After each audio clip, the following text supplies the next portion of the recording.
আসসালামু আলাইকুম ভাই। ওয়ালাইকুম আসসালাম। ভালো আছেন? আছি ভালো। এই দেখেন না, কালকে সাইকেলটা ঠিক করতে গেছি, শালা মাসাল সাইকেল মেকার হ্যান্ডেলটা উল্টা লাগাই দিছে। এই দেখেন সাইকেল উল্টা পাশে যায়, সোজা পাশে যায় না। আবার গেছি বাজার থেকে চশমা নিতে, ওই দোকানদারও মাতাল, চশমা উল্টা দিচ্ছে। এই দেখেন এই উল্টা পাশে চশমা পরা লাগতেছে।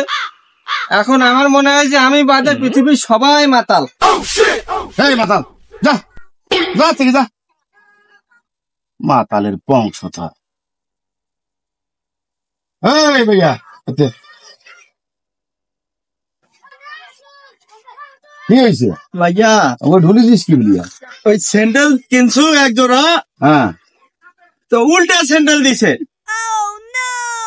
আর দর্জির করে শার্ট বানিয়ে দিছে, সামনেরটা করছে পিছনে, পিছনেরটা করছে সামনে। এই যে বোতাম উল্টা। শালা, সবাই সারা মাতালের বংশ। যা যা যা ভাই, যা যাও, এই যাও ভাই যাও। দর্জি উল্টে, নিজে উল্টে মারানি আর দর্জি উল্টে। নেশা করতে করতে মাথা একদম শেষ করে ফেলেছে।